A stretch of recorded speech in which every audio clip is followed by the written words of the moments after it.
Magandang umaga, Manchester. Muli, ako si Fasi Sheena, ang inyong guro sa Filipino. Ang ating pag-aaralan ngayong araw ay ang pagsulat ng iba't ibang uri ng lagom. Marahil ay nagtatanong ka na ngayon kung ano nga ba ang ibig sabihin ng salitang lagom. Ano nga ba ang lagom?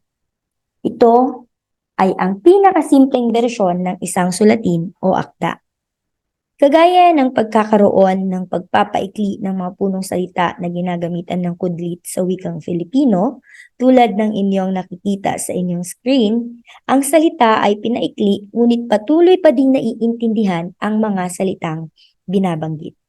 Sa isang kwento o nobela din ay mayroong ginagamit na paraan ng pagpapaiksi. At kung nabuoy, naiintindihan pa din. Iyan ang tinatawag nating lagom. Ito ay tumutukoy sa pagpapaikli ng isang sulatin na kung saan ay naglalaman ng salaysay ng mga pangyayari na naganap sa isang kwento na siyang ginagamit upang mas mabilis at mas madaling maintindihan ng mambabasa. Mayroong iba't ibang bagay na matututunan sa paglalagom. Ang kasanayang dapat matutunan ay ang kakayahang bumuo ng isang paglalagom o buod dahil mahalagang makuha ng sinumang bumabasa o nakikinig ang kabuuang kaisipang nilalaman ng sulatin o akda. At bukod sa mauunawaan ang pinakanilalaman ng isang teksto, marami pa ang kasanayan na mauhubog habang nagsasagawa ng paglalagom. Ang unang matututunan ay ang pagtimbang ng kaisipan sa binabasa. Kailangang matukoy ang pinakamahalagang kaisipan at syempre, mahalaga ding matukoy ang pinakasentro ng akda o teksto. Ang pangalawa ay ang pagsuri ng nilalaman ng binabasa. Dito natutukoy ang mga detalyeng bibigyan ng malalim na pansin at mga detalye na hindi importante. Ang mga detalye ng kwento na importanteng malaman ng mga mambabasa ay ang mga karakter, mga tagpuan na ginamit, mga pangyayari, at iba pa. Pangatlo ay ang paghubog ng kasanayan ng mag-aaral sa pagsusulat. Dito natututunan ang paghabi ng mga pangungusap. Matututunan kung paano pagsusunod-sunurin ang mga impormasyon dahil sa pagsulat ng lagom, mahalagang mailahad ito ng malinaw at hindi paligoy-ligoy. Ang pang-apat ay ang pagpapaunlad ng bokabularyo. Importanteng gumamit tayo ng mga angkop na salita sa nilalaman ng ating binubuod na teksto. Sa paraang ito, mas madaling maipaparating ng maayos ang mga ideya na nais nating ihatid sa mga mambabasa.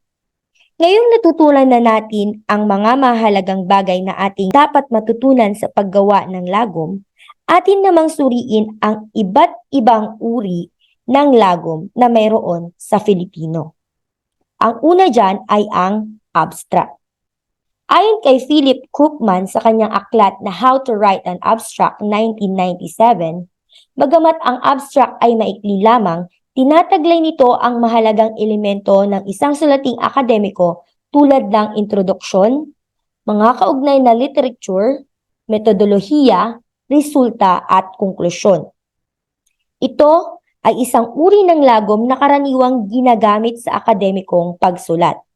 Ito ay kadalasang bahagi ng thesis o dissertation na makikita sa unahan ng pananaliksik pagkatapos ng pahina ng pamagat. Mayroon ding mga dapat matutunan o dapat tandaan o isaalang-alang sa pagsusulat ng abstract. Una, lahat ng mga detalye o kaisipang ilalagay rito ay dapat makita sa kabuuan ng papel.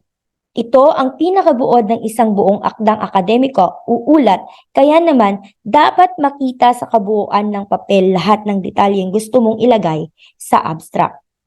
Pangalawa, iwasan ang paglalagay ng mga statistical figures o table sa abstract sapagkat hindi kailangan ng sobrang detalyadong pagpapaliwanag at masyadong hahaba ito.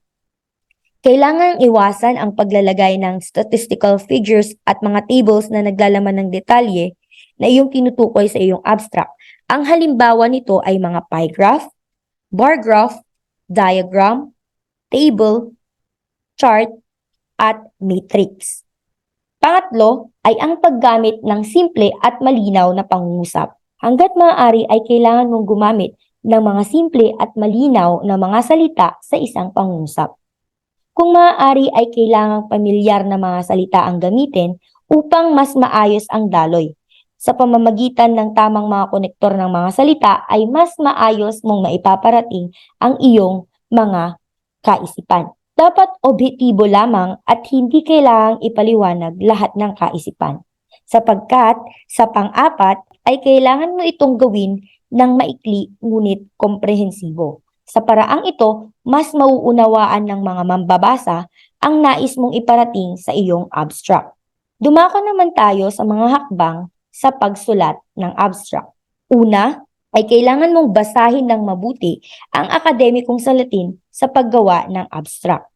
Pangalawa, ay hanapin ang pangunahing kaisipan ng bawat bahagi ng sulatin mula sa lahat ng parte ng sulat.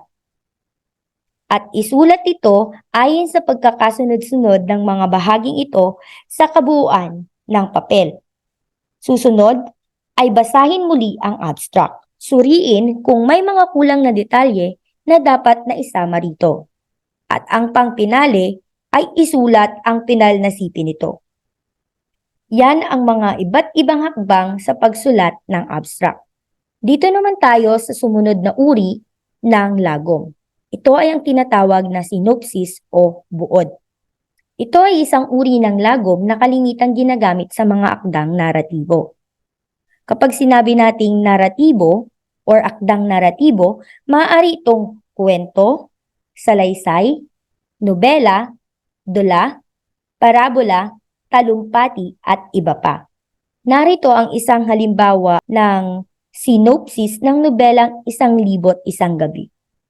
So paano nga ba gumawa ng ganitong klaseng buod? Narito ang mga hakbang na maaaring gamitin sa maayos na pagsulat ng buod. Una, ay basahin ang seleksyon at unawaing mabuti hanggang makuha ang kaisipan. Pangalawa, ay hanapin ang pangunahin at hindi pangunahing kaisipan. Tignan mo kung ano ang importante sa hindi.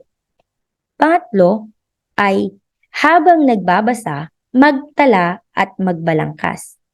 Siyempre, pagkatapos niyan, isulat sa sariling pangungusap at huwag lagyan ng sariling opinyon. Kailangan mong ihanay ang iyong idea sa original na bersyon nito. And syempre, kailangan mong basahin ang nagawang buod. At kung kailangan pang paikliin o kailangan pang bawasan ang kaisipang nailagay, ay lalong mas mabisa ang iyong magagawang buod. Ngunit, paano nga ba magiging mabisa ang isang sinopsis o buod? Siyempre, mayroon din tayong mahahalagang bagay na dapat tandaan sa pagsulat ng sinopsis o buod. Siyempre, una, gumamit ng ikatlong panauhan sa pagsulat nito. Okay? Ito ay tinatawag na third person point of view sa Ingles.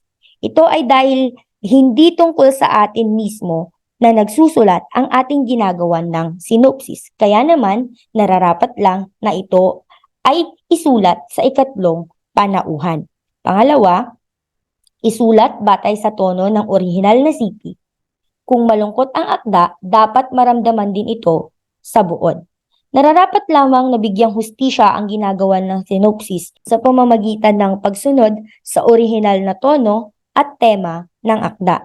Nagtataglay pa din ito ng emosyon batay sa orihinal na sipi. Maaring ito ay malungkot, masaya, nakagugulat, nakatatakot, nakagagalit o nakapupuot. Siyempre, pangatlo ay kailangang maisama ang mga pangunahing tauhan maging ang kanilang gampanin at mga suliraning hinaharap nila. Kailangan ding isama ang mga pangunahing tauhan maging ang kanilang gampanin. Kapag sinabi nating gampanin, ito ay ang kanilang personal na karakter sa kwento. Kung sila ba ay mayamang hari, reyna o pulube. Pati na rin ang kanilang mga suliraning kinakaharap. Halimbawa nito ay ang pag-alis sa palasyo ng isang hari upang iligtas ang isang prinsesa na dinukot ng masasamang loob. O di naman kaya ay ang pagdedesisyon ng isang pangunahing tauhan na bawiin ang sariling buhay dahil siya ang naging dahilan ng pagkamatay ng isang mahalagang tauhan sa kwento. Lahat ng ito ay dapat nakasulat sa sinopsis o buod ng kwento na iyong isinusulat. Dapat ding tandaan na kailangang gumamit ng angkop na pangugnay sa paghabi ng mga pangyayari sa kwentong ibinubuod upang mas madali itong maunawaan. Tiyakin ding wasto ang gramatika, pagbabaybay at mga bantas na ginamit sa pagsusulat. At ang panghuli ay ang pagsulat ng mga sangguniang ginamit sa pagbuo ng sinopsis. Ilagay sa hulihan ang referensyang ginamit o kung saan kinuha ang orihinal na sipit ng akda. At syempre, ang pangalan ng mismong nagsulat ng akda. Ngayon, dumako naman tayo sa ikatlo at huling uri ng lagom na ating tatalakayin ngayong araw. Ito ay tinatawag na bio note. Ang bio note ay isang uri ng lagom na ginagamit sa pagsulat ng personal profile ng isang tao. Ito ay tala sa buhay ng isang tao na naglalaman ng buod ng kanyang academic career na madalas makikita o mababasa sa mga journal, aklat, websites, at iba pa. Ang katambuhay ay isang tala sa buhay ng isang tao na kung saan ibang tao ang sumulat. Halimbawa ay isusulat ko ang personal profile ni Rizal. Ako ang nagsulat ngunit tungkol sa ibang tao ang aking isinusulat. Ang talambuhay naman ay isang tala sa sarili ko mismong buhay. Halimbawa ay isusulat ko mismo ang aking personal profile. Ako ang nagsulat at tungkol sa akin din ang aking isinusulat. Tandaan na ang bio note ay para ring autobiography at biography. Yun nga lang ay mas maikli ang bio note kumpara sa dalawang ito. Paano naman sumulat ng isang bio note? Ito ang mga bagay na dapat tandaan sa pagsulat ng bio note. Una ay kailangan mo itong sikaping maisulat ng maikli. Make it short, be precise. Kung gagamitin sa resume, dapat ay maisulat ito gamit ang 200 salita lamang.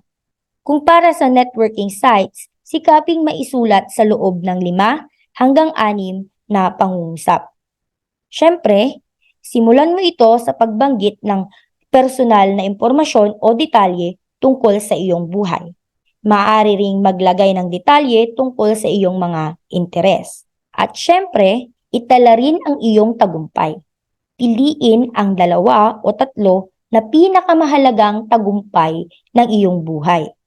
At syempre, gawing simple ang pagkakasulat nito. Gumamit ng payak na salita upang madaling makilala at maunawaan ng mambabasa ang iyong sarili. Matutong alamin ang pagkakaiba ng pamilyar at di pamilyar na salita. At yon ang 3 uri ng lagom na mayroon tayo sa Filipino. Iyan lamang po muna para sa araw na ito. Natuto ka ba ngayong araw?